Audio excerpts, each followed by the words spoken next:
we're over here, Margaret River for Cape to Cape 2019, and you have a ridiculously good-looking bike over here. Tell me about it. This guy, yeah. We thought, well, Giant and I, the good folk there, we've come up with a bit of a way to sort of mark 10 years since I was diagnosed with cancer. I remember it well. Yeah. 2009. Yes. The year we met, actually. The year we met, yeah. Crushing. We met, yeah. And then you got diagnosed with cancer. I think you gave it to me, maybe. But so that happened then, and then now we're here, and I think it's just a really cool way to kind of mark that occasion. Yep. So you've got Brendan Johnston hashtag 10 years on written on there a few times. Talk to me about like the concept of the bike, I guess.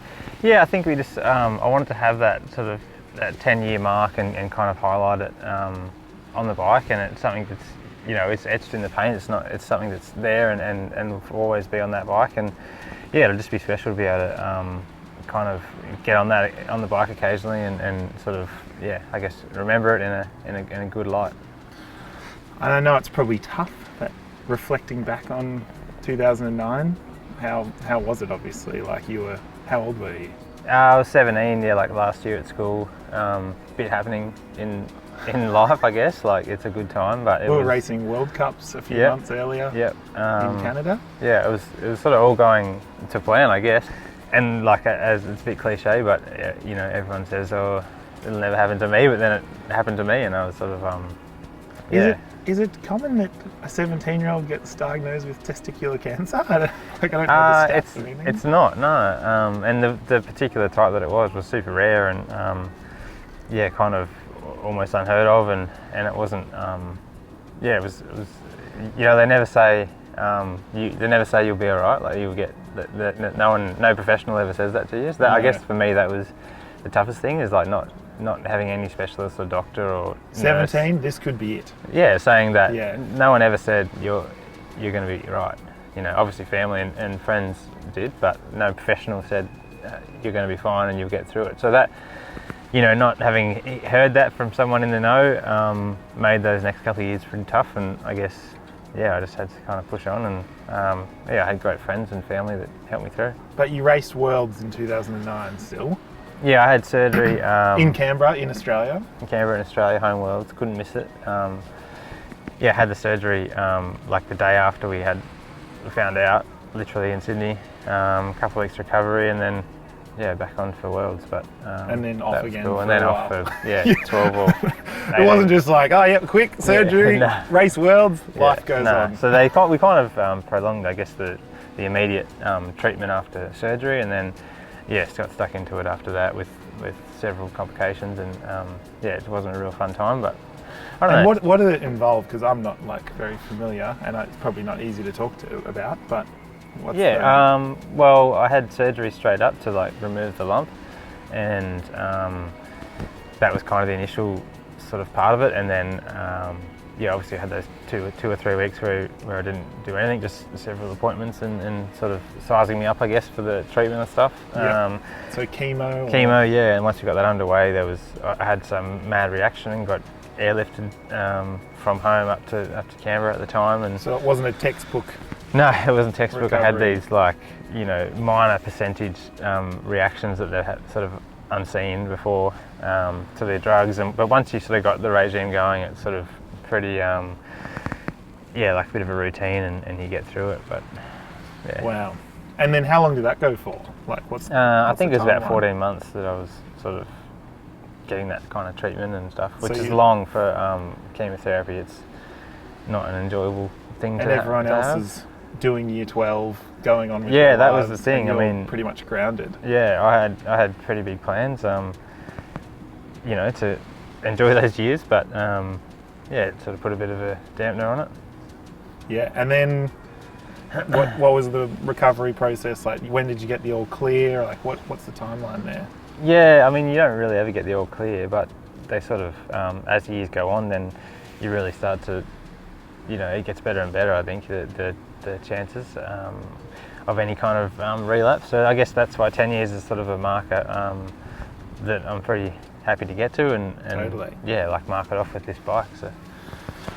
Well, it's quite ridiculous, and I mean, you came back to the sport, and you're sitting here in an Australian national title, but what was the transition back into training and back into riding like after chemo and after all the treatment and everything?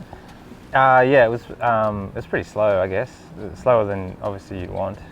You know, all of us love getting out and training, or maybe not you so much. But well, I remember when you were just recovering from cancer, or you had just like finished up all your treatment, and you were still smashing me up the climbs, but you had this drive which I just respected back then, and I think that's kind of carried on with your whole approach to life. Like, we were training in Victoria and going up like Arthur's Seat, and you were like, let's just rip it every time. And I just remember that, and I was like, wow, Trekky has got something in him.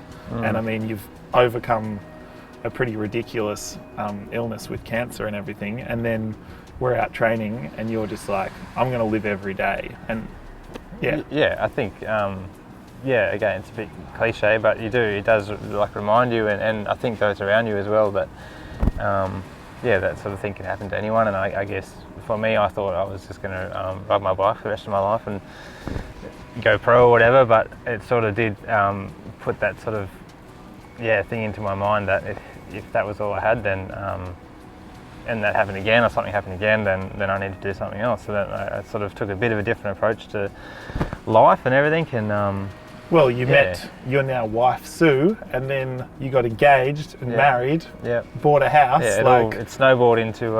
And how old are you? I'm 27. Yeah, so it's sort of like turbocharged your life. It did exactly. I would say that exactly. And I think, I'm really happy with how it's gone, and I found like, falling on my feet with Giant, and just got my cycling career is perfect, exactly what I want. The input is a lot, but it's sort of rewarding at the same time, and it's just at a good level, and it's all going well. So Cape to Cape, you've been here many years. How significant is this event for you and your whole career, I guess? Yeah, I think it's I always see it as that it's the one that everyone turns up to pretty much. And when I first came over with some friends like Sean Lewis and stuff, we came over and I got a stage win like the first time we came. And do you remember what year that was? I reckon that was 2014 maybe. Yeah. It's maybe early 2013. So 4 or 5 years ago, 6 years ago maybe. 6 years ago, I reckon. Yeah.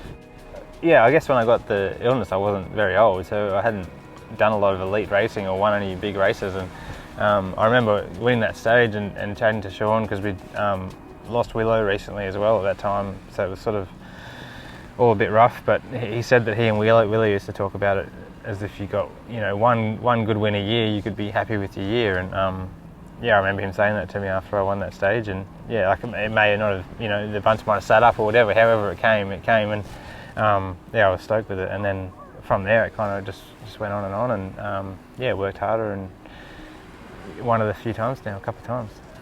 Yeah, Cape to Cape overall, not just the stage win, I guess. Yeah, a lot of stages over the years. So. All right, the bike. Talk me through the bike in detail, please. The bike. What have we got? We've got Anthem Advanced 29er. I've been on it a few years, same setup, same build as well, with the XTR. 12-speed XTR. 12-speed XTR. Yeah, I mean... That's pretty stock. That's probably the only stock bits. Yeah, that's sort of out of the box. And then obviously the fork and shock from Fox.